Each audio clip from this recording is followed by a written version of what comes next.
Jumpa lagi di Opini Budiman. Satu hal yang menarik dan juga lagi viral adalah pembelaan dari Menteri Sosial Juliari Batubara yang dalam pembelaannya dia meminta agar majelis hakim membebaskan dirinya dari dakwaan korupsi. Alasannya adalah dia adalah kepala keluarga dan anak-anaknya yang masih kecil yang membutuhkan kehadiran seorang ayah. Ada sejumlah alasan yang disampaikan oleh Juliari Batubara dalam pembelaan itu. Yang menarik sebetulnya apakah Juliari Batubara akan menjadi justice kolaborator. Justice kolaborator adalah sebuah upaya seseorang berkolaborasi dengan penegak hukum untuk membongkar apa yang sebenarnya terjadi dalam kasus dugaan suap dalam penyaluran bansos di tengah pandemi. Mengapa isu itu menarik? Karena sebelumnya Ketua KPK Firly Bahuri di depan Komisi 3 DPR pernah mengatakan bahwa siapapun dia tidak pernah ragu untuk menuntut mati bila ada tersangka korupsi yang mencoba memainkan dana bantuan sosial. Ketika Menteri Sosial Juliari Batubara menyerahkan diri pada 6 Desember 2020 dan kemudian dituntut oleh jaksa penuntut umum dengan tuntutan 11 tahun penjara, maka publik kemudian berteriak. Terasa ada beda pernyataan dari Firly Bahuri dengan tuntutan di panggung pengadilan. Konteks permintaan dari Juliari Batubara untuk bebas dari dakwaan korupsi tentunya juga menemukan momennya ketika sejumlah terpidana kasus korupsi juga mendapatkan diskon besar-besaran dari Majelis Hakim Banding.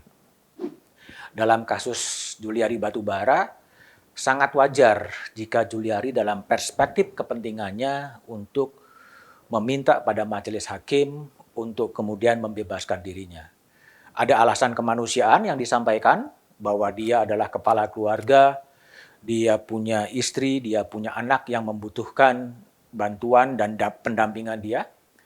Yang kedua, Juliari membantah menerima uang, menerima fee bansos yang disebut-sebut itu terjadi. Dia juga mengatakan bahwa tidak menerima sepeser pun, tidak ada barang-barang yang disita oleh KPK. Artinya tidak ada uang yang mengalir kepada Juliari Batubara.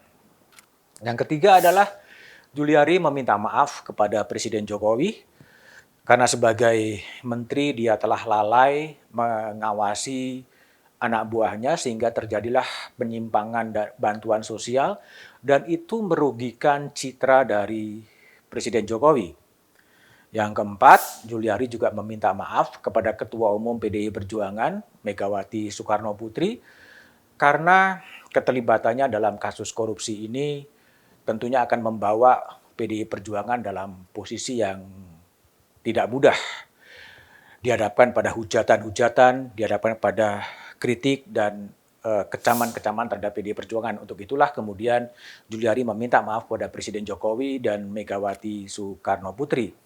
Yang menarik adalah tidak ada permintaan maaf kepada publik Indonesia.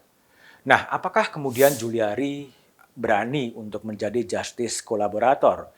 Justice kolaborator adalah upaya ikhtiar dari Juliari untuk membuka sebetulnya kalau dia kemudian tidak menerima sepeser pun dana dari bantuan sosial, kemana uang itu mengalir. Banyak drama-drama yang muncul dalam kasus Juliari. Seandainya kemudian Juliari mau membuka semua aliran-aliran dana, disitulah mungkin keringanan-keringanan hukuman itu bisa dilaksanakan. Tapi pertanyaannya apakah itu mungkin? Dari sisi kalkulasi politik, rasa-rasanya tidak akan Juliari akan menjadi justice kolaborator.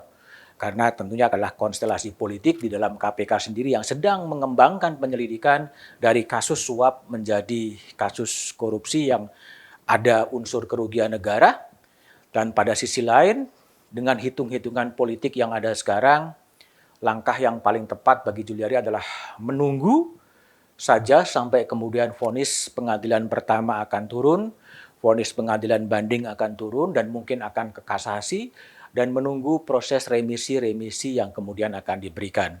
Nah, keinginan bebas dari Juliari adalah hal yang wajar dalam konteks subjektif kepentingan Juliari, tetapi langkah-langkah membongkar kemana uang itu mengalir tentunya ini menjadi sesuatu yang menarik. Apakah itu akan dilakukan oleh Juliari Batubara, apa dilakukan oleh KPK, tentunya sepenuhnya tergantung kepada proses penyelidikan yang sedang dilakukan oleh Komisi Pemberantasan Korupsi.